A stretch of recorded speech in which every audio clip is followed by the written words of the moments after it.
ಶ್ರೀ ಕ್ಷೇತ್ರ ಪೊಳಲಿಯಲ್ಲಿ ನಿರ್ಮಾಣವಾಗಲಿದೆ ಬರೋಬ್ಬರಿ 5 ಕೋಟಿ ರೂಪಾಯಿ ವೆಚ್ಚದ ಅನ್ನಛತ್ರ. ಹೌದು, ಶ್ರೀ ಕ್ಷೇತ್ರ ಪೊಳಲಿಯಲ್ಲಿ ನಿರ್ಮಾಣವಾಗಲಿರುವ ಸುಸಜ್ಜಿತವಾದ ಅನ್ನಛತ್ರದ ಶಿಲಾನ್ಯಾಸ ಕಾರ್ಯಕ್ರಮವು ಇದೇ ಆಗಸ್ಟ್ 21ರ ಶುಕ್ರವಾರದಂದು ನೆರವೇರಿತು.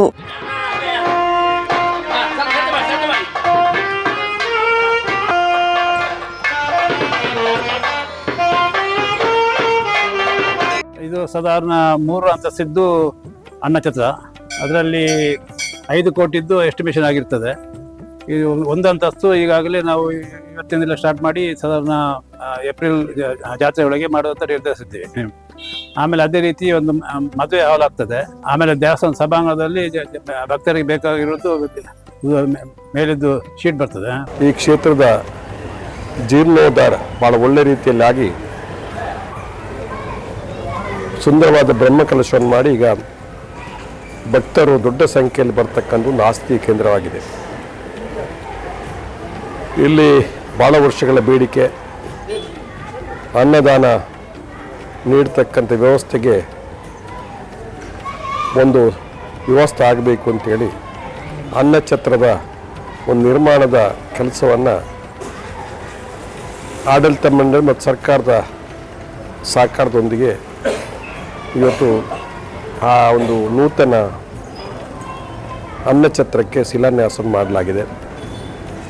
ಬೇರೆ ಬೇರೆ ಬೇಡಿಕೆಗಳನ್ನು ಮುಂದಿಟ್ಟುಕೊಂಡು ಭಕ್ತಾದಿಗಳ ಅನುಕೂಲ ಆಗ್ತಕ್ಕಂಥ ರೀತಿಯಲ್ಲಿ ಬೇರೆ ಬೇರೆ ರೀತಿಯ ವ್ಯವಸ್ಥೆಗಳು ಇಲ್ಲಿ ಆಗಬೇಕಾಗಿದೆ. ಆ ದೃಷ್ಟಿಯಲ್ಲಿ ಎಲ್ಲರ ಸಹಕಾರ ಕೂಡ ಅಗತ್ಯ ಇದೆ ಅಂತಕ್ಕಂಥ ಮಾತನ್ನು ಈ ಸಂದರ್ಭ ಹೇಳ್ತಾ ಈ ಒಂದು ಕಾರ್ಯಕ್ರಮಕ್ಕೆ ಶುಭವನ್ನು ಹಾರೈಸಿ ಒಳ್ಳೆಯ ಕೆಲಸ ಇನ್ನು ಮುಂದಕ್ಕಾಗಲಿ ಅನ್ನುವಂಥ ಮಾತನ್ನೆಲ್ಲ ನಡೆದು ಒತ್ತಾಯ ಮಾಡ್ತೇವೆ. ಶ್ರೀ ರಾಜರಾಜೇಶ್ವರಿ ದೇವಸ್ಥಾನದ ತಂತ್ರಿಗಳಾದ ಸುಬ್ರಹ್ಮಣ್ಯ ತಂತ್ರಿ, ವೆಂಕಟೇಶ್ ತಂತ್ರಿಗಳ ಉಪಸ್ಥಿತಿಯಲ್ಲಿ ಈ ಶಿಲಾನ್ಯಾಸ ಕಾರ್ಯಕ್ರಮವು ನೆರವೇರಿತು. ಹಾಗೂ ದೇವಳದ ಪ್ರಧಾನ ಅರ್ಚಕರಾದ ಕೆ ರಾಮ್ ಭಟ್, ಪರಮೇಶ್ವರ್ ಭಟ್, ಅನಂತ ಪದ್ಮನಾಭ ಭಟ್ ಹಾಗೂ ಶ್ರೀಕಾಂತ್ ಮಯ್ಯ ಅವರು ಪೂಜಾ ವಿಧಿವಿಧಾನಗಳನ್ನ ನೆರವೇರಿಸಿದ್ರು.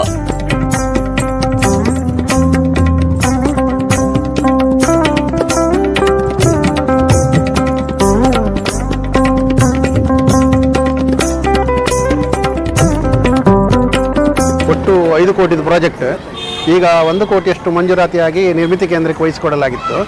ಈಗ ಅದಾದ ನಂತರ ಮತ್ತೆ ಹಂತ ಹಂತವಾಗಿ 1 ಕೋಟಿಯನ್ನು ಮಾಡಿ ಒಟ್ಟು 5 ಕೋಟಿಯಲ್ಲಿ ಅನ್ನಛತ್ರವನ್ನು ಕಂಪ್ಲೀಟ್ ಫಿನಿಶ್ ಮಾಡ್ತೇವೆ. ಅನ್ನಛತ್ರ ಒಟ್ಟಿಗೆ 3 ಫ್ಲೋರ್ ಇರ್ತದೆ.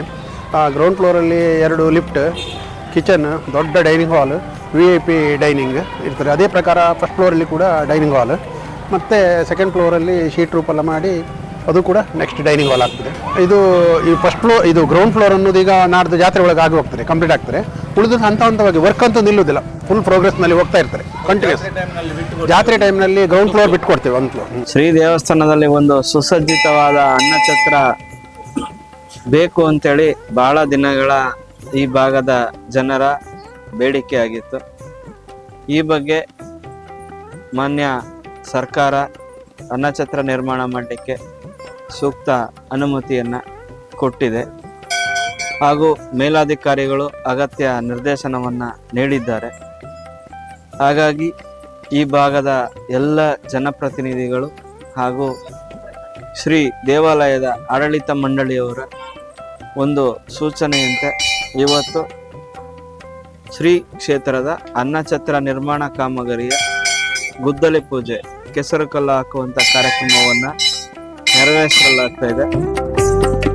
ಅಷ್ಟೇ ಅಲ್ಲದೆ ಈ ಶಿಲಾನ್ಯಾಸ ಕಾರ್ಯಕ್ರಮದಲ್ಲಿ ದೇವಳದ ಆಡಳಿತ ಮೊಕ್ತೇಸರರಾದ ಡಾಕ್ಟರ್ ಮಂಜಯ್ಯ ಶೆಟ್ಟಿ ಅಮುಂಜೆಗುತ್ತು, ಆನುವಂಶಿಕ ಮೊಕ್ತೇಸರ ಮಾಧವ್ ಭಟ್, ಪೊಳಲಿ ರಾಮಕೃಷ್ಣ ಮಠದ ಸ್ವಾಮಿ ವಿವೇಕ ಚೈತನ್ಯಾನಂದ ಸ್ವಾಮೀಜಿ, ಮಾಜಿ ಸಚಿವ ಬಿ ರಮನಾಥ್ ರೈ, ರಾಜ್ಯ ಧಾರ್ಮಿಕ ಪರಿಷತ್ ಸದಸ್ಯೆ ಮಲ್ಲಿಕಾ ಪಕಳ, ನಿರ್ಮಿತ್ ಕೇಂದ್ರದ ಎಂಜಿನಿಯರ್ ನವೀನ್, ದೇವಳದ ಎಂಜಿನಿಯರ್ ಲಕ್ಷ್ಮಣ್ ಪೂಜಾರಿ, ಮುಗರೋಡಿ ಕನ್ಸ್ಟ್ರಕ್ಷನ್ ಸುಧಾಕರ್ ಶೆಟ್ಟಿ, ಕ್ಷೇತ್ರದ ಕಾರ್ಯನಿರ್ವಹಣಾಧಿಕಾರಿ ಚಂದ್ರಮೋಹನ್, ಕೃಷ್ಣಕುಮಾರ್ ಪೂಂಜಾ, ಕೃಷ್ಣರಾಜ್ ಮಾರ್ಲಾ, ವಿದ್ಯಾಚರಣ್ ಭಂಡಾರಿ, ಗಣೇಶ್ ಶೆಟ್ಟಿ ಪರಾರಿ, ಜೀವನ್ ರಾಜ್ ಶೆಟ್ಟಿ, ಶಿವಪ್ರಸಾದ್ ಶೆಟ್ಟಿ ಕುಮಾರಾಳ್ವ, ರಾಮಶೇಖರ್ ಶೆಟ್ಟಿ, ದೇವದಾಸ್ ಹೆಗ್ಡೆ, ಚಂದ್ರಶೇಖರ್ ಭಂಡಾರಿ, ವೆಂಕಟೇಶ್ ನಾವಡ ಪೊಳಲಿ, ಚಂದ್ರಹಾಸ ಪಲ್ಲಿಪಾಡಿ, ಸುಕೇಶ್ ಚೌಟ, ಭಾಸ್ಕರ್ ಶೆಟ್ಟಿ ಹಾಗೂ ಸುಬ್ರಾಯ ಕಾರಂತ ಮತ್ತಿತರರು ಈ ಕಾರ್ಯಕ್ರಮದಲ್ಲಿ ಪಾಲ್ಗೊಂಡು ಅನ್ನಛತ್ರದ ಶಿಲಾನ್ಯಾಸ ಕಾರ್ಯಕ್ರಮಕ್ಕೆ ಸಾಕ್ಷಿಯಾಗಿದ್ದರು.